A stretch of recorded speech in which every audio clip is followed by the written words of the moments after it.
Welcome back dear students. जैसे कि मैंने आपको लास्ट वीडियो में बताया हुआ है कि हम 6th क्वेश्चन से कंटिन्यू करेंगे, ठीक है। तो अब 6th क्वेश्चन जो है आपको स्क्रीन पे दिखाई दे रहा है। आप उस 6th क्वेश्चन को एक बार पढ़ लो। राणे एंड चौहान, ये क्वेश्चन है, क्वेश्चन नंबर 6, ठीक है। राणे और चौहान पार्टनर्स है, 7:6 उनका रेशो है। और इस क्वेश्चन को एक बार आप पढ़ लोगे तो आपको सब चीज़ें क्लियर हो जाएंगी। जैसे कि स्क्रीन पे आपको वीडियो में दिख रहा है क्वेश्चन, उसको पॉज करके, अगर आपके पास क्वेश्चन फाइल नहीं है तो आपने ये क्वेश्चन लिख के ले लेना है। पूरा क्वेश्चन एक बार आप लिख लोगे तो आपको आंसर करते वक्त आसानी जाएगी। मैं क्वेश्चन जो है एक बार पढ़ रहा हूं, आप क्वेश्चन देख रहे हैं, तो एक बार देख लीजिए question. Rane and Chauhan are partners sharing profit and losses in the ratio of 7:6. From the following trial balance and additional information, prepare trading and profit and loss account for the year ended 30 March 2012 and balance sheet on that date. ये question का part है, इसको ध्यान से देखना है। Trial balance दिया हुआ है, डेबिट बैलेंस, क्रेडिट बैलेंस। मैं जनरल में सिर्फ क्वेश्चन को पढ़ रहा हूँ, एक्सप्लेनेशंस हम आंसर में देखेंगे। ओपनिंग स्टॉक 44,000, बिल रिसीवेबल 28,000, वेजेशन salary 12,000, sundry debtors 50,000, purchases 1,30,000, building 80,000, discount 1,400, general expenses 3,800, audit fees 4,000, bad debt 3,500, cash at bank 11,500, traveling expenses 4,200, motor car 45,000, trade expenses 4,300, rent for 9 months, मतलब ये एडजस्टमेंट है 4,500, total हुआ 4,20,200, credit balance, reserve for doubtful debts 2,100, sundry creditors 55,400, sorry, sales 2 lakhs, general reserve 28,000, outstanding salaries 2,700, capital count Rane 80,000, Chauhan 60,000। अब adjustment देखेंगे। Closing stock is valued at ₹40,000, bill receivable included dishonour bill of ₹4,000, goods worth ₹2,100 were taken by Rane for his personal use, was not entered in the books of accounts. Goods worth ₹4,000 were sold on 27th March 2012, but no entry was made in the books of accounts. Write off 2,000 for bad debt and maintain RDD at 5% sundry debtors. Traveling expenses includes personal traveling expenses of Mr. Chauhan of ₹800. Depreciate building at 7% per annum. ये आपने देखा है question on screen. तो dear students, अब हम देखने जा रहे हैं इसका आंसर। तो आंसर के लिए जैसे आप देख रहे हैं स्क्रीन पर, मैंने trading and profit and loss account और बैलेंस शीट दोनों का फॉर्मेट बनाकर रखा हुआ है। जैसे जैसे मैं एडजस्टमेंट पढ़ूंगा वैसे वैसे मैं क्वेश्चन के आंसर की तरफ आगे आगे बढ़ता रहूंगा, और आपने कॉन्सेंट्रेट करके अच्छे से इसको लिख के लेना है। जो कंसेप्ट आपको समझ में नहीं आएगा मुझे कॉल करके पूछ लेना है, फिर भी एक बार रिवाइंड करके जब देखोगे तो शायद समझ में आ जाएगा। 1 से 2 बार देख लेना अगर नहीं समझता है तो। वैसे तो एक बार में ही समझ में आ जाएगा, क्वेश्चन डिफिकल्ट नहीं है। हम स्टार्ट करेंगे हमारे पहले एडजस्टमेंट से, और पहला एडजस्टमेंट जो है, जैसे मैं पढ़ता हूं, पहला एडजस्टमेंट है closing stock is valued at ₹42,000। Closing stock का पहला इफेक्ट कहां होता है? तो वो होता है ट्रेडिंग अकाउंट के क्रेडिट साइड पर। जैसे आप देख रहे हैं, हम देखते हैं, यहां पर लिखते हैं हम बाय क्लोजिंग स्टॉक, क्या अमाउंट है? 42,000। दूसरा इफेक्ट इसका रहेगा बैलेंस शीट के एसेट साइड। मैं थोड़ा नीचे लिखूंगा इसको ताकि बाकी आइटम्स के लिए जगह छोड़ दूं। ये क्लोजिंग स्टॉक है तो इसलिए क्लोजिंग में लिखें तो और अच्छा रहता है। Closing stock 42,000। एक बार आप देख लें दोनों तरफ, ये क्लोजिंग स्टॉक ट्रेडिंग अकाउंट के क्रेडिट साइड पर मैंने लिखा है 42,000, और यहां पर आप देखेंगे तो ये लिखा है मैंने एसेट साइड पर क्लोजिंग स्टॉक 42,000।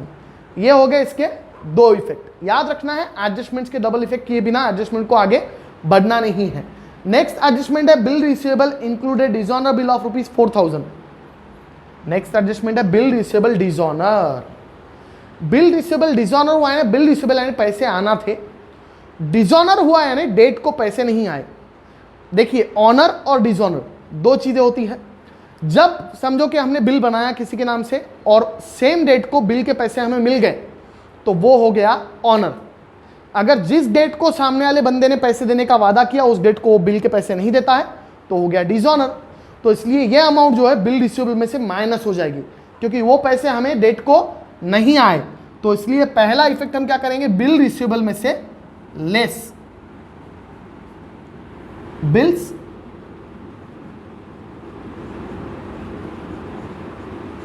रिसीवेबल। तो बिल रिसीवेबल अमाउंट कितना है, अमाउंट है 4, हमारा बिल रिसीवेबल का टोटल अमाउंट 28,000 है। तो हमारे बिल रिसीवेबल का अमाउंट 28,000 और इसमें से हम करेंगे लेस बिल रिसीवेबल डिसऑनर्ड 4,000 और बाहर आ जाएगा 24,000। ये हो गया इसका एक सिंगल इफेक्ट। इसका सेकेंड इफेक्ट हम करेंगे डेटर्स में ऐड। मैं बताता हूं आपको डेटर्स में क्यों ऐड करना है। पहले डेटर्स में, जैसे कि आज के क्वेश्चन में हमें पता है डेटर्स पर ज़्यादा एडजस्टमेंट है तो मैं गैप ज़्यादा दूंगा। डेटर्स कितने हैं हम देखते हैं। डेटर्स हमारे हैं आज के क्वेश्चन में 52,000। डेटर्स कितने हैं, 52,000 है। तो इसमें मैं ऐड कर दूंगा bill receivables, add bill receivables dishonoured, कितना 4,000। अभी इस पे एडजस्टमेंट और है इसलिए मैं इस अमाउंट को अंदर ही लिखूंगा। आप इनर कॉलम अलग से बना सकते हैं। आप यहाँ पे अमाउंट के 2 कॉलम बना सकते हैं, एडजस्टमेंट्स का इफेक्ट इनर कॉलम में और बाकी आउटर कॉलम में आप कर सकते हैं, ठीक है। तो अब ये हो गया 2 इफेक्ट इसके। डेटर्स में ऐड क्यों किए, बिल रिसीवेबल डिसऑनर को डेटर्स में क्यों ऐड किए। बिल रिसीवेबल यानी पैसे आना थे, उस बिल के पैसे आना थे, लेकिन उस आदमी ने हमें पैसे दिए ही नहीं है, तो बिल रिसीवेबल तो कैंसिल हो गया, लेकिन पैसे अभी भी आना बाकी है। तो जिस पर्सन से हमें पैसे आना बाकी होते हैं उनको हम डेटर्स कहते हैं। तो ऑटोमेटिकली वो बिल रिसीवेबल के पैसे जो है वो डेटर्स में ऐड हो गए। पहले हमें 52,000 रुपए लोगों से आना थे, अब हमें 56,000 रुपए लोगों से आना बाकी है। देखते हैं नेक्स्ट एडजस्टमेंट है goods worth ₹2,100 were taken by Rane for his personal use. Goods taken over by Rane बोला हुआ है। राणे कौन है, पार्टनर है। चौहान और राणे दोनों पार्टनर हैं। अब राणे ने गुड्स लिए, मतलब गुड्स टेकन बाय राणे, मतलब राणे माल लेकर गया। जब भी माल गया कहते हैं तो उसको हम लिए लेते हैं कहां पर, ट्रेडिंग अकाउंट के क्रेडिट साइड, क्योंकि ट्रेडिंग अकाउंट का रिलेशन आता है मैन्युफैक्चरिंग और प्रोडक्शन से। प्रोडक्शन से जब इसका कनेक्शन आता है तो स्टॉक के डिटेल्स हम मेंटेन करते हैं ट्रेडिंग अकाउंट में। ओपनिंग स्टॉक हम लिखते हैं डेबिट पे, परचेस लिखते हैं डेबिट पे, और उस स्टॉक को किस तरीके से ठिकाने लगाया गया सिंपली उसके एक डिटेल्स हम लिखते हैं क्रेडिट पे। तो अब हमारे पास क्लोजिंग स्टॉक बाकी था इतना, और राणे भी कुछ स्टॉक लेकर गया है। तो राणे क्या लेकर गया है, लिखता हूं मैं यहां पे, by goods taken by Rane, goods taken by Rane. कितने लिए भाई, कितने लिए उन्होंने, 2,100।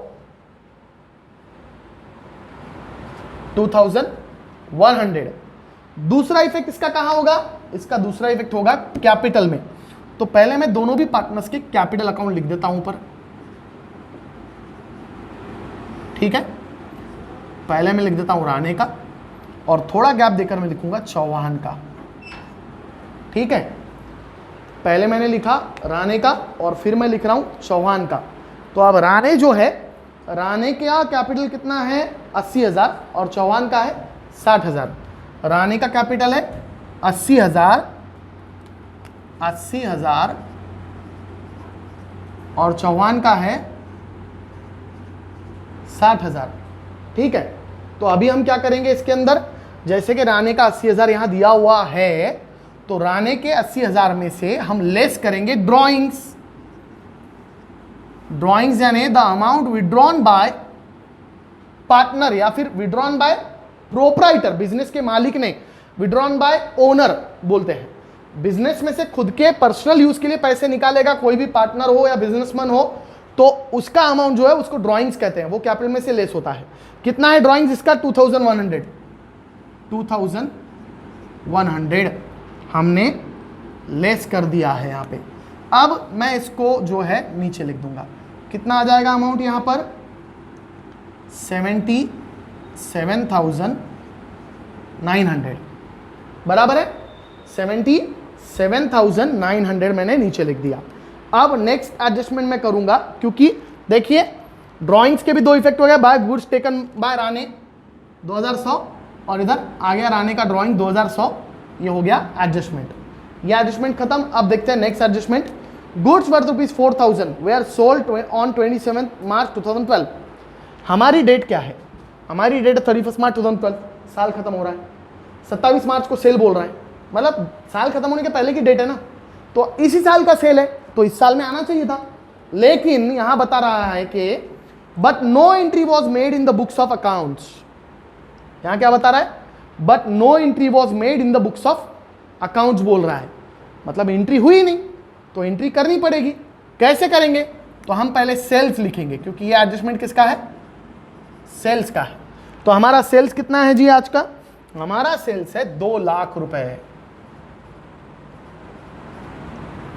अब इसमें ऐड होगा अनरिकॉर्डेड सेल्स। क्या? Unrecorded sales. कितना रहेगा अनरिकॉर्डेड सेल्स? अनरिकॉर्डेड सेल्स लिखा है मैंने वहां पे, अगर नहीं दिखाई दे रहा तो समझ जाइए। अनरिकॉर्डेड सेल्स है 4,000। अनरिकॉर्डेड सेल्स 2,04,000 अमाउंट आएगा बाहर। अब सेल्स अनरिकॉर्डेड सेल्स है ये, मतलब ये सेल तो किया है लेकिन इसकी एंट्री नहीं हुई थी। अब सेल की एंट्री नहीं हुई थी तो सेल की एंट्री हमने कर दी। अब एक बात बताओ, हमने किसी को माल बेचा है और उससे पैसे आना है, तो हम क्या कहते हैं उसको? डेटर्स। मतलब ये अनरिकॉर्डेड सेल्स की दूसरी एंट्री होगी डेटर्स में। तो मैं इसको ऐड कर दूंगा आप डेटर्स में, ऐड अनरिकॉर्डेड सेल्स। क्या? सेल्स। मैं इसको शॉर्ट में लिखता हूं, अनरिकॉर्डेड को अनरिकॉर्डेड सेल्स। कितना आएगा? 4,000। और अब टोटल अमाउंट हो जाएगा डेटर्स का हमारे 60,000। ध्यान रखना है, डेटर्स सबसे बड़ा, इस क्वेश्चन का सबसे बड़ा पार्ट आज का है डेटर्स, क्योंकि सीक्वेंस जरा सा भी गलत हुआ, कभी कभी एग्जाम में क्या करते हैं, एडजस्टमेंट आगे पीछे दे देते हैं। तो अब एडजस्टमेंट आगे पीछे आने के बाद में हम कंफ्यूज हो जाते हैं कि पहले क्या करना है। हम पहले बैड डेट कर देते हैं और फिर अनरिकॉर्डेड सेल को ऐड करते हैं। गलत नहीं करना है ऐसा, कभी भी याद रखना है। Dishonoured bill add, sales add, फिर बैड डेट माइनस, फिर आरडीडी माइनस। सीक्वेंस क्या रहेगा? ध्यान दीजिए इधर, डेटर्स में कभी भी सीक्वेंस, एडजस्टमेंट कोई भी सीक्वेंस हो कोई प्रॉब्लम नहीं। Add bill receivable dishonoured, add unrecorded sales, less bad debt, फिर लेस आरडीडी। और आरडीडी इन तीनों में से निकले हुए अमाउंट पे निकाला जाता है, डायरेक्ट नहीं निकाला जाता। क्लियर? याद रखना है, छोटी सी चीज है लेकिन बहुत जरूरी है। ये सीक्वेंस हमेशा याद रखना है, लिख के रखो ये चीज, क्योंकि ये नोट आउट करके रखना है आपको। ये चीज अगर आप भूल गए तो इसके बाद में जब आप एग्जाम में गलती से भी सीक्वेंस ऊपर नीचे कर देते हो तो पूरा आंसर रॉन्ग होता है। भले ही क्वेश्चन टैली हो जाएगा लेकिन आंसर रॉन्ग निकलेगा, गलत बात हो जाएगी, तो नहीं होना चाहिए। ये सीक्वेंस याद रखना है हमें, ये हमारा आज का मेन नोट है, ठीक है, इसको याद रखना है हमें। अब हम आते हैं हमारे क्वेश्चन के नेक्स्ट एडजस्टमेंट पे। हमने अनरिकॉर्डेड सेल्स का एडजस्टमेंट कर दिया है। अरे बाप, अब आ गया राइट ऑफ बैड डेट्स 2000, मतलब अब 2000 for bad debts, maintain RDD at 5% on sundry debtors. दो चीजें हमें बताई हुई है, तो पहले बैड डेट्स लेंगे और फिर आरडीडी लेंगे। तो बैड डेट कितना दिया हुआ है? 2000 और आरडीडी 5%। कोई बात नहीं, कोई भी प्रॉब्लम नहीं, हमें लेस करेंगे हम इसमें से bad debt, bad debt, debtors में से लेस कर रहा हूं मैं, लेस बैड डेट 2000। कितना आ गया ये? 58,000। ये कितना आ गया? 58,000। अब ये जो 2000 बैड डेट्स है, इसका सेकेंड इफेक्ट होगा, कहां होगा? वो होगा प्रॉफिट एंड लॉस के डेबिट साइड, ऐड होगा बैड डेट्स में, to bad debts. Bad debts है क्या क्वेश्चन में? देखते हैं, चलिए बैड डेट 3500। क्वेश्चन में बैड डेट है कितना है 3500। एक चीज याद रखना है, बहुत जरूरी चीज बता रहा हूं मैं, इसको भूलना नहीं। अब आपका सवाल आता है कि सर क्वेश्चन में बैड डेट नहीं दिया तो क्या करना। हाँ, ऐसे कोई भी परेशानी नहीं रहती है, हमें पता है P&L के डेबिट पे ही बैड डेट लिखते हैं। क्वेश्चन में बैड डेट दो या ना दो, डेटर्स में से लेस किए हुए बैड डेट कहां जाएंगे, P&L के डेबिट पे ही जाएंगे। 2000 दूसरा इफेक्ट यहां पर लिख दिए, ऐड कर देंगे। अब ऐड करते हो क्या लिखना है, ये बैड डेट पहले से है ना, तो ये ओल्ड वाला हो गया, अब न्यू वाला लिखना पड़ेगा, ऐड न्यू बैड डेप्ट, बुड़ित खाते, मतलब ये डूब गए वाले पैसे हैं, किसी ने तो भी हमारा बैंड बजाया, हमारे पैसे डुबाया उसके नाम से। चलो अब क्या है आगे देखते हैं। अब RDD 5% बोला हुआ है, अब 5% RDD बोला हुआ है तो 5% RDD हमें देखना पड़ेगा पहले। 5% RDD, अब बताओ मुझे कि मैं 5% रिजर्व फॉर डाउटफुल डेप्ट किसका निकालूं, इसका निकालूं, इसका निकालूं या इसका निकालूं या इसका निकालूं। मैंने जैसे बताया सीक्वेंस, ये सब होने के बाद में इसका निकालना होता है। मतलब यहां पे ये माइनस, ये ऐड, ये ऐड, ये माइनस, अब जो आया इसका हम 5% निकालेंगे। तो 58,000 का 5% निकालना है हमें, तो मैं लेस कर रहा हूं 58,000 का 5% कितना आएगा जी, अजी गिनो जी जल्दी जल्दी। कैलकुलेटर अलाउड नहीं है एग्जाम में, 12th एग्जामिनेशंस को, 12th बोर्ड को कैलकुलेटर अलाउड नहीं है एग्जाम में, उंगलियों पे करना पड़ता है, सिंपल। 58,000 का 10% कितना आएगा 5,800, 5,800 का आधा कितना 2,900, ठीक है। मतलब यहां पे माइनस कितना होगा 2,900, और बाहर कितना आएगा फिर देखिए, हिसाब लगाएंगे अगर तो 0 0 1 कॉमा, यहाँ 7 में से 2 गए 5, 5 को 5, 55,100 आंसर बाहर आया। अब यह RDD जो है ये ऐड हो जाएगा यहां पर, ऐड RDD कितना 2,900, टोटल कितना हो जाएगा 0 0, 5 + 9 कितना हुआ 14, 14 को 4 ऊपर आया 1, 5 और 1 6, 6 और 2 ये 8,400। अब यहां तक हम आ गए।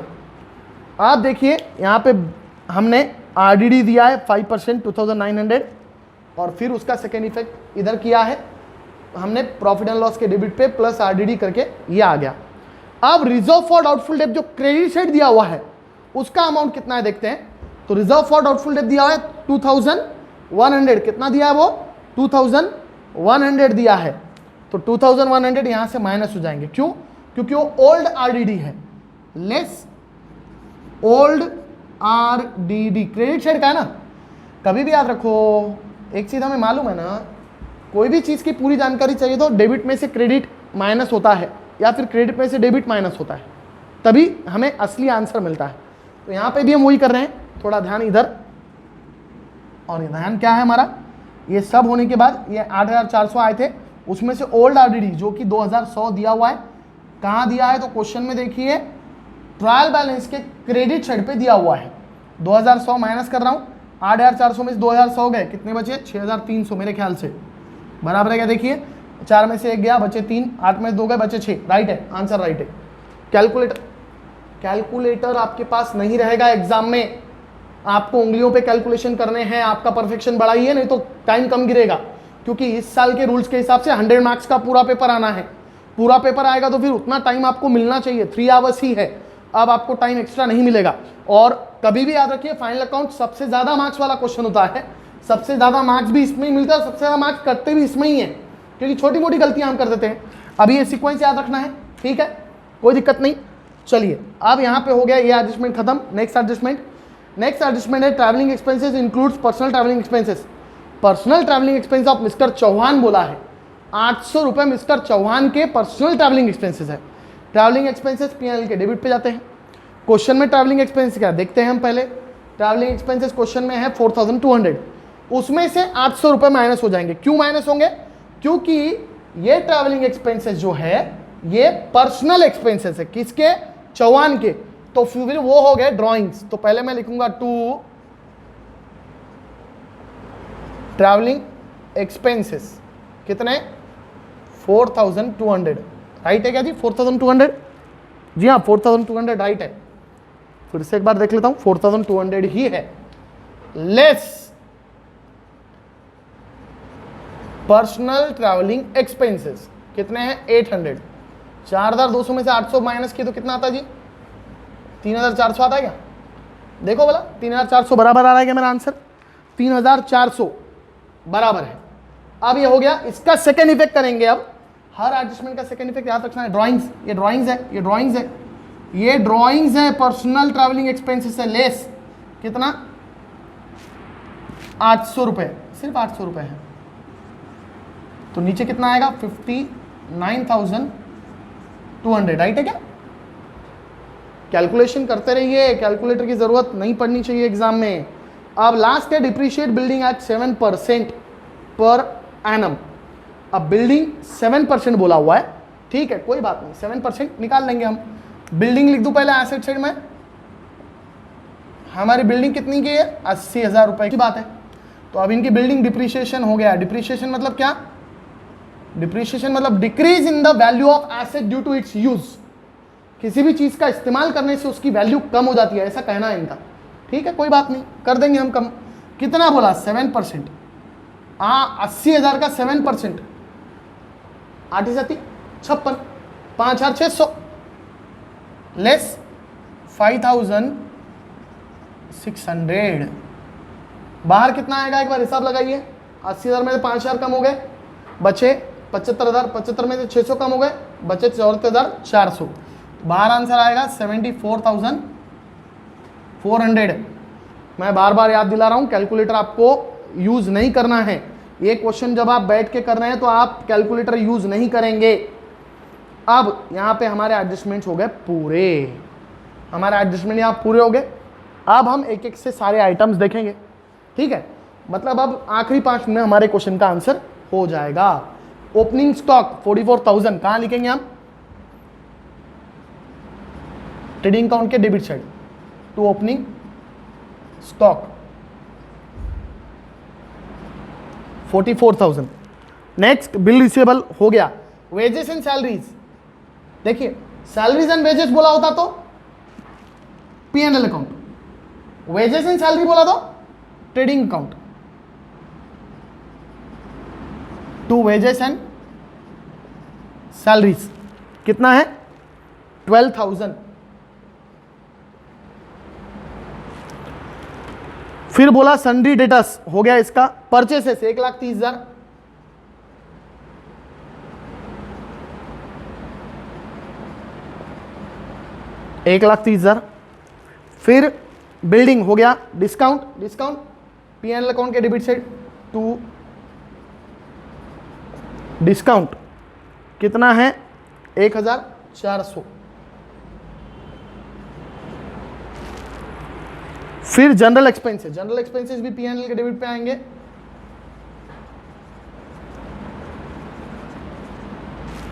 General expenses 3,800। देखिए मैं जो क्वेश्चन कर रहा हूं बोर्ड पे, अगर आपने अभी तक समझो कि सिर्फ वीडियो देख रहे हैं, आपने अभी तक नोटबुक और पेन लिया नहीं है हाथ में, तो आप गलत कर रहे हैं। क्यों? बोर्ड इतना बड़ा है कि आपको शायद बराबर नहीं दिख रहा होगा, लेकिन मैं बोल रहा हूं, सुनाई तो दे रहा है। बैठो पेपर पेन लेकर और फिर से पूरा वीडियो देखो और हर लाइन टू लाइन हर चीज लिख के लो। बाद में क्वेश्चन को जब आप देखोगे और आंसर को देखोगे तो आपको सब कुछ समझ में आ जाएगा। अगर यहां पे पूरी तरह से दिखाई नहीं दे रहा है तो फिर भी डाउट है तो मुझे कॉल करना है, ठीक है। चलिए अब क्या है भाई? अब जनरल एक्सपेंस हो गया। ऑडिट फीस, ऑडिट फीस भी कहां आता है? P&L के डेबिट साइड।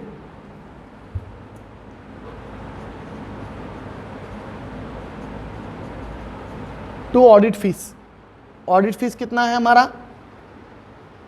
देखते हैं हम। Audit fees 4,000।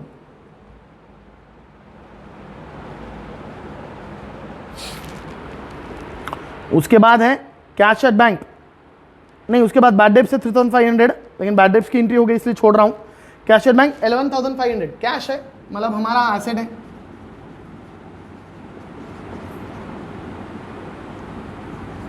Cash at bank 11,500, देखने की जरूरत नहीं पड़ेगी, याद आ गया मुझे। हाँ, नेक्स्ट आइटम क्या है, ट्रैवलिंग एक्सपेंसेस हो गया। मोटर कार 45,000, ये भी एसेट है। चलिए, मोटर कार 45,000, ठीक है। ट्रेड एक्सपेंसेस मैं इनको लिखूंगा ट्रेडिंग अकाउंट में। अब आप बोलेंगे नहीं सर, आपने पहले बताए थे कि ट्रेड एक्सपेंसेस को हमको P&L में लेना है। गलत।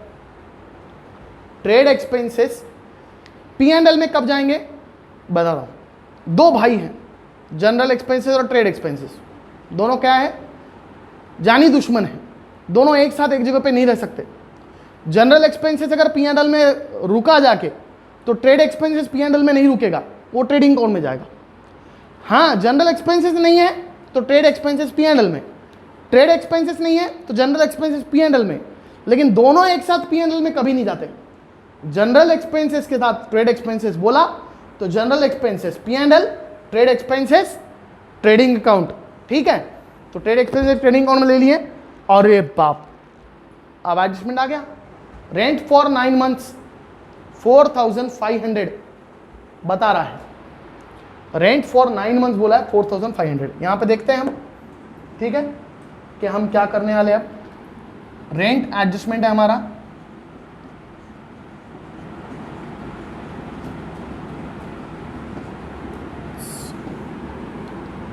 नौ महीने का कितना दिया हुआ है 4,500, तो डिवाइड बाय 9 करूंगा, कितना हो गया एक महीने का, फिर एक महीने का हो गया 500।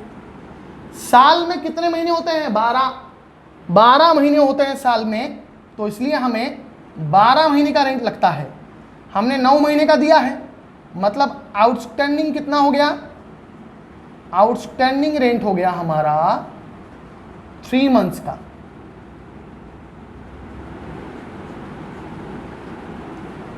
तो 3 मंथ्स का आउटस्टैंडिंग रेंट है, तो 3 मंथ्स का है, यानी 500 मल्टीप्लाई बाय 3 करेंगे तो आ गया 1,500।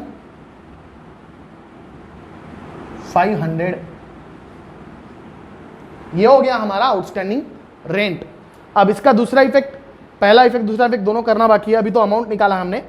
अब आउटस्टैंडिंग रेंट, तो रेंट क्वेश्चन में कितना दिया 4,500, तो मैं यहां पे उसका इफेक्ट करूंगा। अब इफेक्ट क्या रहेगा, टू रेंट कितना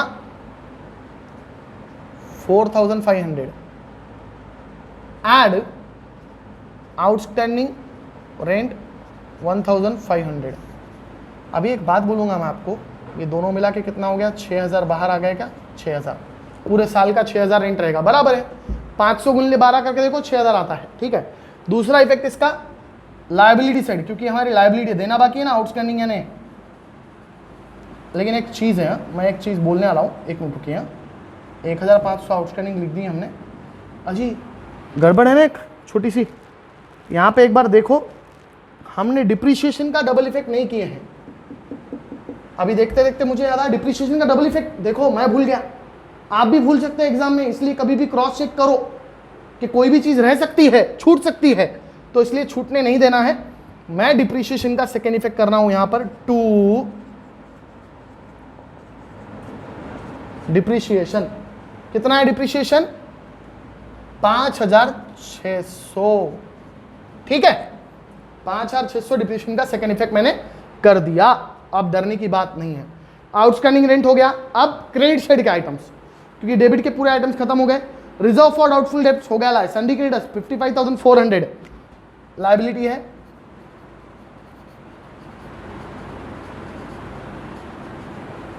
सन्डी क्रेडिटर्स 55,400। सेल्स हो गया। जनरल रिजर्व 28,000, जनरल रिजर्व राखीव निधि जिसको कहते हैं, जनरल सर जनरल रिजर्व अगर हम नीचे लिखे तो चलता क्या, हमने जगह नहीं छोड़े थे। ऐसे सवालों के लिए बिल्कुल भी टेंशन नहीं लेना, कभी भी याद रखना है आउटस्टैंडिंग रेंट सिंडिकेटर से थोड़े नीचे लिखेंगे तो ऊपर जनरल रिजर्व के लिए जगह छोड़ना है। कैपिटल के नीचे एग्जैक्टली रिजर्व आना चाहिए, ठीक है, क्या बोल रहा हूं मैं, कैपिटल के नीचे ही जनरल रिजर्व आना चाहिए। सर अगर नीचे नहीं लिखे तो मार्क नहीं मिलते क्या, मार्क्स मिल जाएंगे, लेकिन अगर कोई सही में स्ट्रिक्टली चेकिंग करने वाला आएगा ना तो वो आधा मार्क काट देगा, ये बोल करके आपने सीक्वेंस फॉलो नहीं किए। 2000 कंपनीज एक्ट 2013 के हिसाब से हर चीज का एक फिक्स फॉर्मेट गवर्नमेंट ने दिया हुआ है। मतलब आप कोई भी चीज करोगे, फाइनल अकाउंट्स भी करोगे तो उसके प्रोफार्मास का एक फॉर्मेट है, वो फॉर्मेट आपको फॉलो करना पड़ेगा। अगर वो फॉर्मेट आप फॉलो नहीं कर रहे हैं तो मुश्किल हो जाएगी, तो हम वो फॉर्मेट फॉलो करेंगे। जनरल रिजर्व लिखना है तब हम बराबर ऊपर ही लिखेंगे। कितना है जनरल रिजर्व, मैंने देखा नहीं, 28,000 है। नेक्स्ट आइटम दिया है आउटस्टैंडिंग सैलरीज 2700, मैं लिख रहा हूं यहां पे नीचे।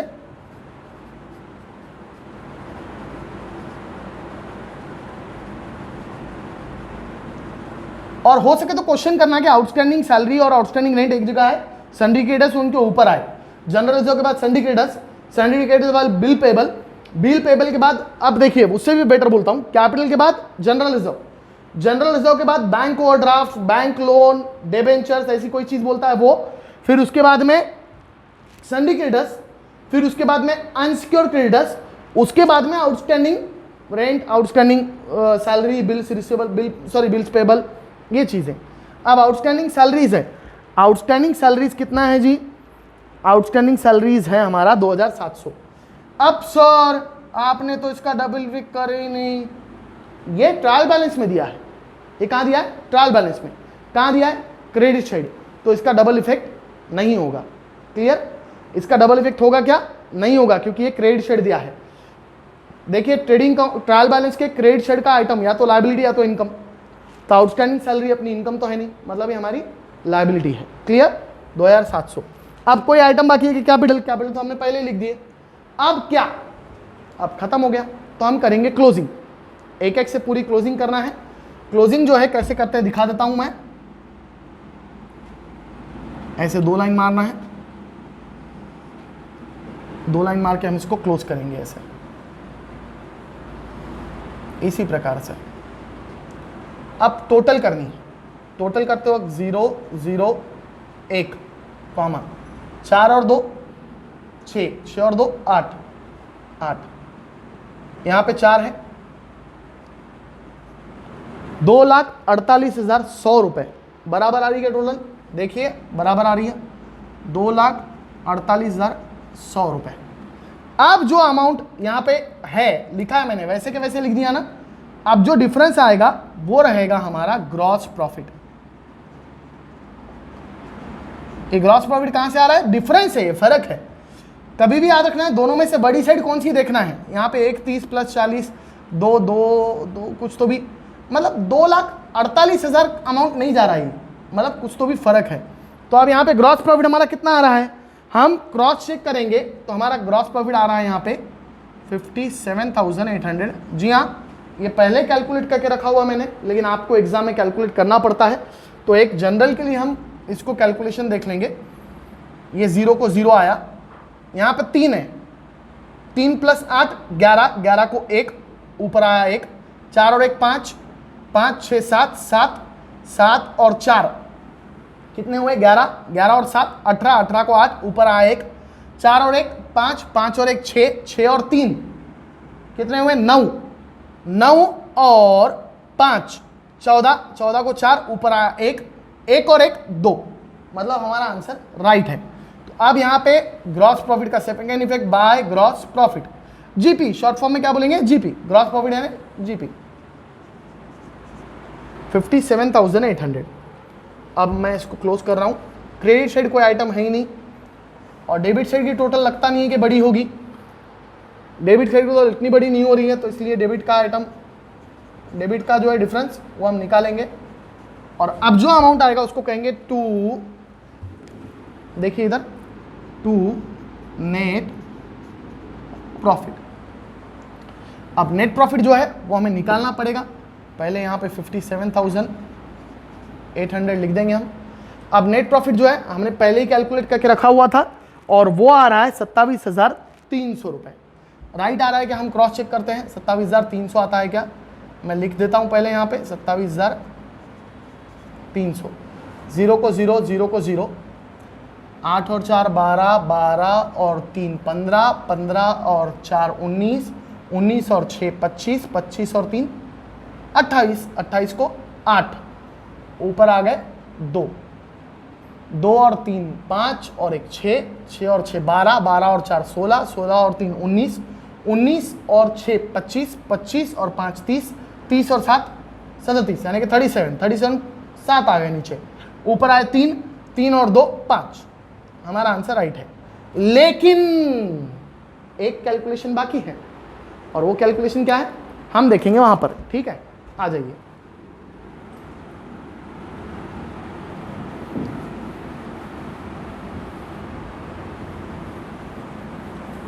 आसान तरीका दिखा रहा हूं मैं, ध्यान रखना है। हमें प्रॉफिट जो है राणे इज़ टू चौहान 7:6 में देना है, तो कभी भी 7 + 6 कर दो, आया 13। अब क्या होगा, अब आंसर कैसे निकालेंगे बोलता हूं मैं। हमारा नेट प्रॉफिट कितना है? हमारा नेट प्रॉफिट कितना है देखिए पहले। हमारा नेट प्रॉफिट आया 27,300। 27,300 डिवाइड बाय 13 कर देना है। फिर अब 13 was 13, 13 2 जा 26 बराबर बचा 1, क्या आ गया 13 1 जा 13, 2100 आ गया। तो 2100 मल्टीप्लाई बाय 7, ये आ गया राणे का, और चौहान का आ जाएगा 2100 बाय मल्टीप्लाई बाय 6। आंसर जो आएगा 70000, 7 1 जा 7, 7 2 जा 14, 14,700, 0 0, 6 1 जा 6, 6 2 जा 12, 12,600 और 14,700, 14,700 और 12,600। तो ये यहाँ पर मैं लिख रहा हूँ, अभी इसको ध्यान देना है हमें। राणे का आ गया 14,700 और चौहान का आ गया 12,600। इसको हम कर देंगे add net profit 14,700 add net profit 12,600। अब जो है ये ऐड करने के बाद जो टोटल आएगा अमाउंट वो बाहर लिखना है। इनका कितना आता है देखिए, 0 को 0 0 0, 9 + 7 कितना हो रहा है, 9 + 7 16, 16 को आएगा 6, ऊपर आया 1, 7 + 1 8, 8 + 4 2, 92,600। ठीक है, और अब ये कितना आ रहा है, 0 को 0 0 को 0, 2 + 6 8, 9 + 2 11 को 1, ऊपर आया 1, 71,800। ठीक है, अब हम क्लोज करेंगे बैलेंस शीट। ठीक है, अभी हमें क्या करना है, बैलेंस शीट क्लोज करना है। तो हम टोटल करेंगे, और मैं पहले ही बोल देता हूँ मैंने टोटल पहले करके रखा हुआ था क्रॉस चेक, इसलिए मैं डायरेक्ट लिखूंगा। अभी ज़्यादा टाइम आपका वेस्ट नहीं करेंगे हम। 2,52,000 टोटल आ रहा है। क्रॉस चेक कर लेना है आपने, अगर कहीं कुछ गड़बड़ लगती है तो मुझे कॉल करना है, और अगर ये गड़बड़ आपकी सॉल्व नहीं भी होती है तो वीडियो के एंड में मैं आंसर भी दिखा रहा हूं। जैसे हमने पहले क्वेश्चन देखे ना, वैसे आंसर भी अ वेल फॉर्मेट में, एकदम एग्जैक्ट प्रॉपर फॉर्मेट में आपको इस वीडियो के एंड में आंसर भी दिख रहा है। वो आंसर देख लो, उसको पॉज करके लिख के लो। अगर फिर भी कोई गड़बड़ रह जाती है, कुछ रह जाता है, तो प्लीज़ कॉल मी। और फिर से एक बार बोलूँगा, स्टे होम, स्टे सेफ।